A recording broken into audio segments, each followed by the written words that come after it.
The Wright brothers didn't use checklists. Their airplane was simple: one engine, a few controls, built by hand. But as aircraft grew more complex, the chance of forgetting something grew with them.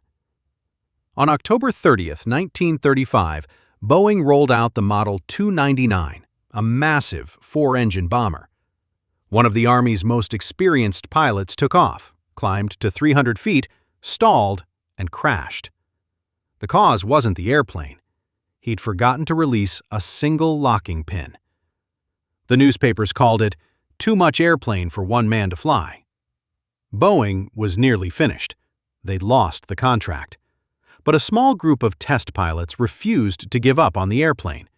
They believed it wasn't too complex to fly. It was too complex to remember. So they sat down and did something no pilot had ever formally done before. They wrote it all down. Before takeoff, before landing, step by step, on a card a pilot could hold in one hand. With that checklist, the Model 299, later renamed the B-17, flew 1.8 million miles without a single accident. Nearly a century later, the airplanes have changed. The principle hasn't. Every professional pilot in the world, from a single-engine trainer to a wide-body jet, still reaches for a checklist before takeoff, climb, cruise, descent, before landing, and in every emergency. At 4-1 Air, the checklist isn't a formality, it's a standard. Every flight, every student, every aircraft that leaves our ramp, the checklist comes first. In the early stages of training, you will read out loud the checklist items, then do the checklist items. We call this the read and do method. Before solo, it is expected that you move on to the do and verify method. This is where you do the items on the checklist, then verify with the checklist that it has been completed. We teach our pilots the same discipline the professionals use. Say it, look at it, touch it. If you're interrupted, you start over.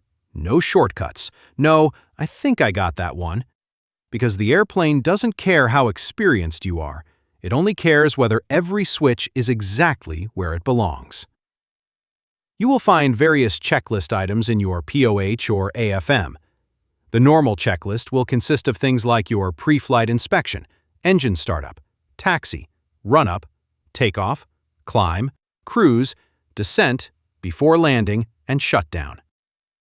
The emergency checklist will include things like engine fires, engine failures, and emergency descents. Finally, many manufacturers include an abnormal checklist. The checklist was never about the airplane, it was about the pilot, about the limits of human memory under pressure, and a simple, proven way to catch what we'd otherwise miss. The cockpit has changed, but the checklist discipline has not.